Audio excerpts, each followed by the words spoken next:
अस्सलाम वालेकुम नाजरीन, मैं Asad Abbas Bhatt advocate high court हाजिर खिदमत हूँ कुछ नई कानूनी आइनी और केस लॉ के मुतल्लिक इन्फॉर्मेशन के साथ जो शायद आपके कानूनी इल्म के अंदर इजाफा कर सकती है। नाज़रीन, आज एक बुनियादी तौर पर हम एक प्रिंसिपल डिस्कस करने जाएंगे जिसे हम प्रिंसिपल ऑफ डबल जैपर्डी कहते हैं। डबल जैपर्डी बेसिकली इंग्लिश की इस्तेमाल होता है। इसकी बुनियाद जो है वो लैटिन से आती है। इसके अंदर एक मैक्सिम भी है, लेकिन मैं प्योरली इसके स्पिरिट की बात करूंगा। ये होता क्या है? डबल जैपर्डी से मुराद ये है कि जनाब इसके अंदर जो है वो आप किसी को एक जुर्म की 2 दफ़ा सज़ा नहीं दे सकते।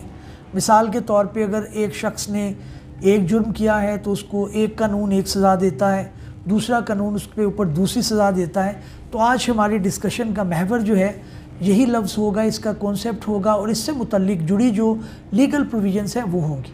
सबसे पहले मैं आपको बताऊं कि आर्टिकल 13A जो है वो आइन का इसके मुतल्लिक प्रोवाइड करता है कि जनाब डबल जैपर्डी जो है वो नहीं होनी चाहिए। मिसाल के तौर पर एक शख्स के ख़िलाफ़ जो है वो एक मुकदमा चले और उसमें उसको 2 साल सज़ा हो, फिर कोई आपका दूसरा लॉ है वो ये उसे कहता हो कि जनाब नहीं, इसको अब 3 साल सज़ा हो, तो एक ट्रायल की बुनियाद पर 2 साल, फिर दूसरे ट्रायल की बुनियाद पर 3 साल।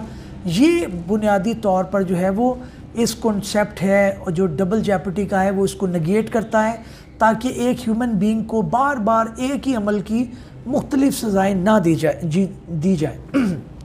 अब इसके मुतल्लिक जो है वो एक तो आर्टिकल 13A आपने आइन का याद रखना है। दूसरा ये है कि इसके अंदर जो लीडिंग जजमेंट है वो आपकी हैं Mohammad Ashraf versus state 1995 SCMR 626 page के ऊपर। ये जो है वो आप देख सकते हैं। इसको जो सुप्रीम कोर्ट की जजमेंट है वो बहुत ज़्यादा एलेबोरेट करती है आर्टिकल 13A को कि प्रिंसिपल ऑफ डबल जैपर्डी है क्या, कहाँ कहाँ पे होना चाहिए।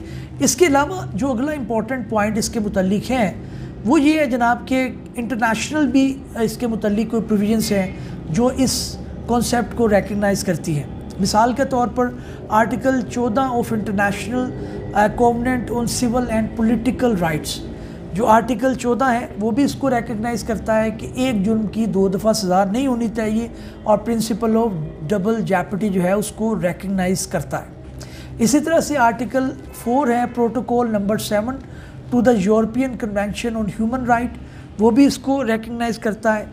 इवन आर्टिकल 86 यानी आर्टिकल 86 है of Geneva convention on the prisoners of war 1949, वो भी इम्पोज करता है, इसके ऊपर एक कदअन लगाता है, इसके ऊपर एक प्रोहिबिशन करता है कि जनाब डबल जैपर्डी जो है वो नहीं होनी चाहिए। But having said this, it's very important to understand कि डबल जैपर्डी किन चीज़ों में होगी, किन चीज़ों में नहीं होगी। अब आज जो हमने करना है कि जनाब इसके मुतल्लिक का जो जजमेंट आज डिस्कस करनी है उसकी तरफ मैं आपको लिए चलता हूँ। वो भी प्रिंसिपल ऑफ डबल जैपर्डी के ऊपर उन्होंने आर्गूमेंट अपने दिए।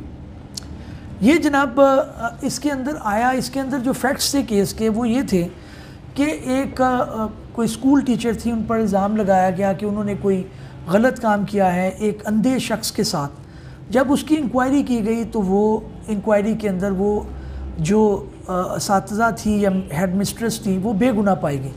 उन्होंने उस बुनियाद के ऊपर वो जो शख्स था उसके मुतल्लिक जो है वो एक पटिशन फ़ाइल की, बल्कि एक सिविल सूट फ़ाइल किया और उसके अंदर उन्होंने डैमेजेस क्लेम किए। 10 लाख रुपए के डैमेजेस उनको मिले। अच्छा, वो जो शख्स थे जो प्रिंसिपल के ऊपर, हेड मिस्टर के ऊपर इल्ज़ाम लगा रहे थे, वो वहाँ पे रुके नहीं। उन्होंने एक जो है वो फ़ाइल कर दी जनाब हरासमेंट की पटिशन। जो प्रिंसिपल हेड मिनिस्टर थी उन्होंने उस शख्स के ख़िलाफ़ जो है वो हरासमेंट की पटिशन जो है वो मोतसब के सामने कर दी और उन्होंने उसके अंदर उनको सज़ा दी। 2 साल उनको रिवर्स कर दिए उनके कोई इम्प्रूवमेंट के। फिर उस मामले को उन्होंने जो है वो गवर्नर के सामने चैलेंज किया। फिर गवर्नर के बाद मामला हाई कोर्ट में आया, हाई कोर्ट ने भी इंटैक्ट रखा। उसके बाद सुप्रीम कोर्ट में आया तो तब सुप्रीम कोर्ट ने कहा कि ये डबल जैपर्डी का केस है ही नहीं, क्योंकि एक जो लॉ है वो आपका स्पेशल लॉज के तहत उनको पनिशमेंट हुई है। एक आपको डैमेजेस एक्ट के तहत हुई है और दूसरा आपको जो है वो harassment to the women act जो है उसके तहत हुई। तो ये डबल जैपर्टी का प्रिंसिपल यहाँ पे एप्लीकेबल नहीं हो सकता। तो जजमेंट आप नोट कर लें। इसके अंदर एक दो चीज़ें मज़ीद भी हैं, वो जजमेंट की डिटेल बताने से पहले मैं आपको वो बता दूँ। नंबर 1, इस जजमेंट के अंदर जो सुप्रीम कोर्ट में 2024 में आई है, उसके अंदर उन्होंने ये भी कहा कि जनाब ये पॉसिबल नहीं है कि आप हाई कोर्ट के लेवल के ऊपर आकर आप फैक्ट्स की जो है वो उसके फैक्ट्स जो हैं उसको आप चैलेंज करें, क्योंकि जो फैक्ट्स साबित करने का फोरम है वो आपका ओम्बड्समैन का है यानी मोतसब का है, उसके बाद गवर्नर का है। एट दैट लेवल फैक्ट्स की बात होगी। उसके बाद हाई कोर्ट के लेवल के ऊपर फैक्ट्स को आप नहीं छेड़ सकते। आप कानून की बात करेंगे, आप कानूनी तौर पर बताएंगे कि ये ठीक है या नहीं है, अनलेस के बहुत ज़्यादा कोई उसके अंदर तजाद नज़र आ रहा हो आपके फैक्ट्स के अंदर। उसके मुतल्लिक भी एक जजमेंट जो है उन्होंने कोर्ट की है, वो भी मैं आपको बता देता हूँ जी। हाँ, ये जो जजमेंट है कि ये इसमें आगे जी PLD 2022 सुप्रीम कोर्ट 783, ये जो प्रिंसिपल है कि फैक्ट्स जो है वो ओम्बड्समैन के लेवल पर और मैक्सिमम गवर्नर के लेवल पर हो सकती हैं, ये भी उन्होंने इस जजमेंट के अंदर डिसाइड कर दिया। और उन्होंने इसके अंदर अपहेल्ड किया कि जो शख्स ये प्ली ले रहा था कि जनाब डबल जैपर्टी है, पहले मुझे डैमेजेस 10 लाख रुपए के पड़ गए हैं, उसके बाद मुझे मेरी जॉब जो है उसके अंदर मुझे इंक्रीमेंट रोक दिए हैं 2 साल के, तो वो कोर्ट ने कहा कि वो प्रिंसिपल ऑफ डबल जैपर्टी नहीं बन रहा। आपने पहले इल्ज़ाम लगाया था कि जनाब आपके इस औरत ने गलत काम किया है, इस जो है वो प्रिंसिपल या हेड मास्टर्स ने जो है वो हेड मिस्ट्रेस ने गलत काम किया। उसकी इंक्वायरी हुई तो इंक्वायरी के अंदर वो नहीं निकली, तब उन्होंने आपके खिलाफ डैमेजेस डाले। लेकिन बाद में आपको जो 2 साल का इंक्रीमेंट रोका गया है, वो उन्होंने इल्ज़ाम लगाया था कि आप उनको हरास कर रहे हैं, आप उनके कमरे में बार बार आते हैं, अननेसेसरीली आप जो है उनको तंग करते हैं। तो दोनों चीज़ें मुख्तलिफ थी, पहले आपकी एलिगेशन थी, बाद में उनकी एलिगेशंस थी, तो दोनों फैक्ट्स मुख्तलिफ हैं, इसलिए जो है वो बड़ा इम्पोर्टेंट है।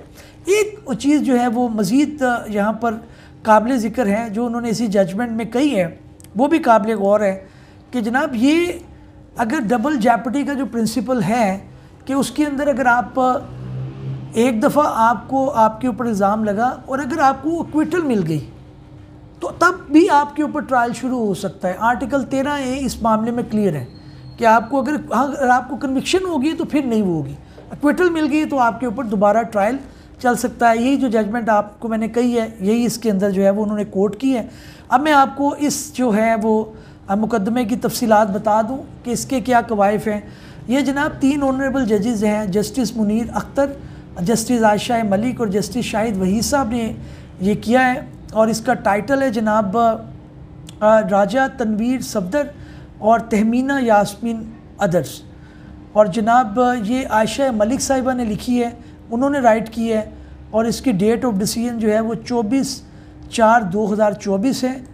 और अभी इसके अंदर जो है वो इसका नहीं आया, कोई अभी ये पब्लिश नहीं हुई PLD वगैरह या SEMR वगैरह में, तो उसका अभी नहीं आया मामला। अगर आपने इसको देखना हो तो इस टाइटल के ज़रिए आप सुप्रीम कोर्ट की वेबसाइट पर भी ये जजमेंट पढ़ सकते हैं। मैं कोशिश करूँगा इसको डिस्क्रिप्शन में भी दे दूँ।